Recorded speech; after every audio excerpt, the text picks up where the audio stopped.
Can you see by the dawn's early light? ამერიკის 26 პრეზიდენტი თეოდორ რუზველტი. როდესაც პრეზიდენტ მაკინლის ესროლეს და დაჭერას იგი ერთ კვირაში გარდაიცვალა. მაკინლის ვიცე-პრეზიდენტი იყო თეოდორ რუზველტი, რომელმაც დიდი როლი შეასრულა თავად მაკინლის არჩევნებში, იმიტომ დაუღალავი საარჩევნო კამპანია გასწია. და მაკინლის სიკვდილის მერე თეოდორ რუზველტი გახდა ამერიკის 52-მე პრეზიდენტი. მაშინ ყველაზე ახალგაზრდა პრეზიდენტი. თეოდორ რუზველტზე ყველაფერი შეიძლება თქვა. ამერიკის ალბათ ყველაზე უფრო საყვარელი პრეზიდენტია. პრეზიდენტია, რომელიც ყველაზე უფრო გამოხატავს ამერიკულ სულს. ბობოქარი, ზვავივით, დაუდგრომელი, ენერგიული, შეუპოვარი, გაუჩერებელი, ყველაფერი ამ ადამიანის ბიოგრაფიაში არ ვიცი 10-100 ადამიანის ბიოგრაფია შეიძლება ჩაიწეროს თითოეულის ჩამოთვლა, თითოეული მისი საქმისა თუ მიღწევისა ცალკე რომანია. და არც მაქვს პრეტენზია და არც მაქვს არანაირი სურვილი რომ რაღაცნაირად ყველაფერი მოყვე. აუცილებლად რაღაცა გამომრჩება. აუცილებლად. უბრალოდ მინდა რომ აი ამ ჩამონათვალით, აი ამ გახსენებით სურვილი გაგიჩინოთ, რომ უამრავ მასალას, რომელიც ეხლა უკვე ინტერნეტშია და საერთოდ ყველგან დედამიწის ზურგზე ბიბლიოთეკებში თქვენთან გაეცნო და ნახოთ მართლაც მისაბაძი 26 პრეზიდენტი თეოდორ რუზველტი. მაგრამ ჩვენ მოვყვით ჩვენი მოსაყველი თანმიმდევრობით. ეს ბობოქარი ადამიანი, ეს ფიზიკურად და სულიერად ძლიერი ადამიანი გაგიკვირდება და ძალიან ავადმყოფი ბავშვი იყო. ასთმა სჭირდა და ძალიან ადვილად იღლებოდა, ძალიან სუსტი იყო. და ალბათ ამანაც იმოქმედა ჩამოაყალიბა მისი ხასიათი, ძალიან ნადირულ ასაკში მიხვდა, რომ ასთმის გაძლება, შეჯიბრება შეიძლება ფიზიკური ვარჯიშით და დაუღალავ ვარჯიშს შეუდგა. და ძალიან მიზანდასახული იყო და ჩამოყალიბა ფაქტურად თავის-თავი თვითონ შექმნა. უძლიერეს ფიზიკურად და სულიერად ადამიანად ჩამოყალიბდა. ძალიან ადრეული ბავშვობიდან ეთქობა ჩარჩა, როდესაც ჩხუბში წააგო ორ მასზე ძლიერ ბიჭთან იპოვა სპეციალური კრივის ცნელი და ივარჯიშა. ნუ მოკლედ ყველაფერი იქნა და მე მთელი ბიოგრაფია მისი არის ესეთი მასკულინური კაცობის და კაცური საქციელის დამამტკიცებელი ცხოვრება. მაგრამ ამასაც თანმიმდევრულად. რუზველტების ოჯახი ძალიან შეძლებული ოჯახი იყო. მანჰეტენზე დაიბადა და გაიზარდა. პატარა იყო ძალიან 58 წელს დაიბადა თეოდორ რუზველტი, ძალიან პატარა იყო, როცა ფანჯრიდან უყურებდა მოკლული პრეზიდენტის აბრაჰამ ლინკოლნის გასვენებას და ოჯახიც ესეთი იყო, რომელიც თვითონ ეპიცენტრში იყო ამერიკული ცხოვრების. მამისი ძალიან ცნობილი კაცი, მისი დაარსებულია ნიუ-იორკის მუზეუმები, რამდენიმე განათლებას ძალიან დიდ ყურადღებას აქცევდნენ და რუზველტიც მუდმივად თავის ცხოვრების გამონაკლისად ცნობილია ამით, რომ კითხულობდა უამრავ წიგნებს, ძალიან ბევრი თვითონ დაწერა ახალგაზრდობიდან. ომის ისტორიკოსი იყო, ძალიან აინტერესებდა ბუნების მეტყველება, აინტერესებდა ორნიტოლოგია, ჩიტები, ყვავილები, ყველაფერი უამრავ ექსპედიციაში ნამყოფი, ძალიან ინტერესიანი და კირკიტა ადამიანი. რო ჩამოვთვალოთ, რა საქმე უნდა თეოდორ რუზველტის ცხოვრების განმავლობაში, რაღაცა უთავბოლო ძალიან გრძელი სია. მაგრამ ერთი შეხედვით ფიქრებთ, რომ როგორი გაფანტული და მიდემონდებული კაცი იყო, მაგრამ ყველაფერი, რასაც აკეთებდა საფუძვლიანად. დავიწყოთ იმიტომ, რომ იყო ძალიან კარგი ცხელოცანი და სპორტსმენი. წლების განმავლობაში თვითონ უვლიდა თავის რანჩოს და კაუბოური ცხოვრობით ცხოვრობდა და ერთ-ერთ თავის უმაღლეს მიღწევად თვლიდა იმას, რომ კაუბოები პატივს სცემდნენ. კაუბოები საერთოდ იყო მისთვის ესეთი ადამიანური მორალის და კაცობის საზომი და ძალიან აფასებდა მათ პატივის სცემას. რუზველტი იურისტი განათლებით, ოფიციალური განათლებით, თორე ისე უკიდეგანოდ განათლებული ადამიანი, პოლიტიკაში წავიდა, იყო ნიუ-იორკის წარმომადგენელი, იყო ესპანეთ-ამერიკის ომის გმირი, აქაც დავით გადაეშვა და მართლაც ასე შეუპოვრობა და თავისი საგმირო საქმეები გაცაჩვენა. იყო ფაუნის, ფლორის და საერთოდ ესეთი ნატურალური ბუნების ერთ-ერთი პირველი დამცველი, რომელიც ახლა ძალიან პოპულარულია.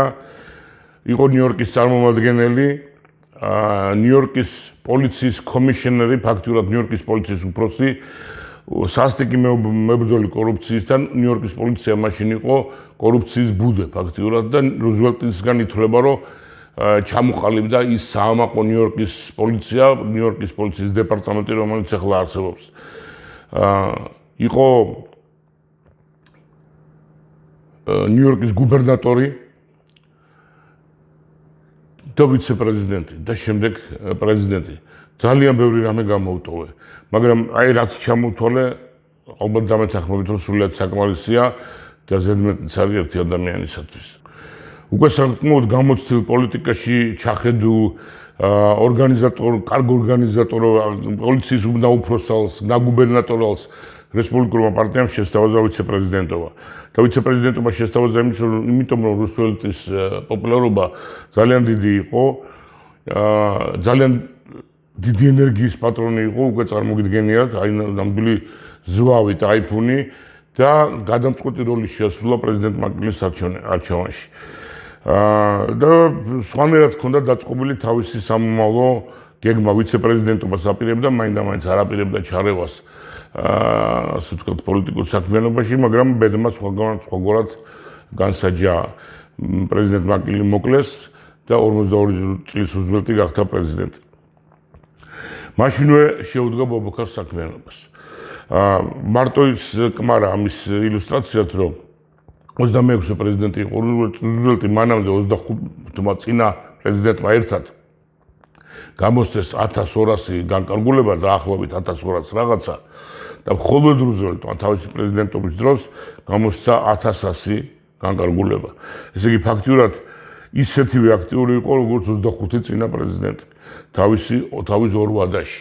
უნდა ვთქვა, რომ რუზველტი ორვადიანი პრეზიდენტია, ანუ თავიდან ვიცე-პრეზიდენტობიდან გახდა პრეზიდენტი და არჩევნები არ მოუგია თვითონ, შემდეგი არჩევნები პირწმინდად მოიგო და იმის მერე წინ უსწრებ მოვლენებს ფაქტურად ნებით კიდევ რომ მიიღო არჩევნებში მონაწილეობა კიდე მიიღებდა, მაგრამ გადაწყვიტა, რომ ძალაუფლება ამდენი ხანი საჭირო არ არის, პრაქტიკულად გადაულოცა პრეზიდენტობა შემდეგ პრეზიდენტს, აქ კიდევ გაუსწრებ წინ მოვლენებს და თვითონ წავიდა სამოგზაუროდ მსოფლიოს გარშემო თავის საყვარელი მოგზაურობა, ბუნებაში ყოფნა, ნადირობა და ასე შემდეგ. წიგნის წერა ჩამოვიდა, პრეზიდენტს უსაყვედურა, რომ ძალიან ცუდათული ქვეყანასო, გადაწყვიტა ხელახლა პრეზიდენტობა და აქ მოუვიდა შეცდომა.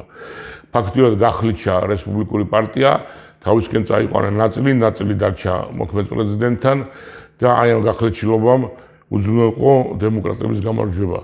თორე როგორც ამბობენ, რესპუბლიკელები კიდევ 10 წლები იქნებოდნენ პრეზიდენტები. რით დაიმსახურა ესეთი დიდი სიყვარული პრეზიდენტმა თეოდორ რუზველტმა? პირველ რიგში გულწრფელობით.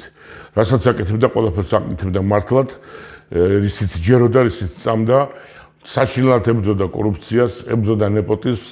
მაშინდელი ამერიკა წარმოგიდგენიათ საუკუნის დასაწყისით არ იყო ანგელოზების ქვეყანა და ძალიან ბევრი იყო საბრძოლველი. აი ეს ნათესაობას, ასე ვთქვათ, ძმაკაცობას ბოლო მოუღო, სამართლიანობა იყო მისი, ასე ვთქვათ, დროშა და ამას აკეთებდა იმ თავდაუზოგავი ენერგიით, სრულიად გაუჩერებელი მატარებელივით მიიწევდა წინ და ყველაფერს თელობდა თავის გზაზე. გითხარით კიდეც 1000-ზე მეტი მარტო განკარგულება, საპრეზიდენტო განკარგულება გამოსცა, ფაქტურად მართავდა რკინის ხელით ქვეყანას და ამას შედეგებიც გამოიღო, როგორც ეკონომიკური, ისევე სამართლებრივი. რუზველტმა დააარსა რამოდენიმე ნაციონალური პარკი, არსებობს რუზველტის ნაციონალური პარკი დღესაც ამერიკაში და კიდევ ერთი ნიშანდობლივი ამბავი რაშმორნის მთაზე, თქვენ იცით 4 პრეზიდენტის სახეა გამოკვეთილი, ეს არის ვაშინგტონი, პირველი პრეზიდენტი, ჯეფერსონი, ლინკოლნი და რუზველტი. აი თუნდაც აი ამ 4 სახელში რომ ერთ-ერთია რუზველტი ძალიან ბევრს ნიშნავს ამერიკისთვის, რადგან ჩაწერა აი ამ ორ დამფუძნებელ მამასა, ლინკოლნსა და რუზველტს შორის.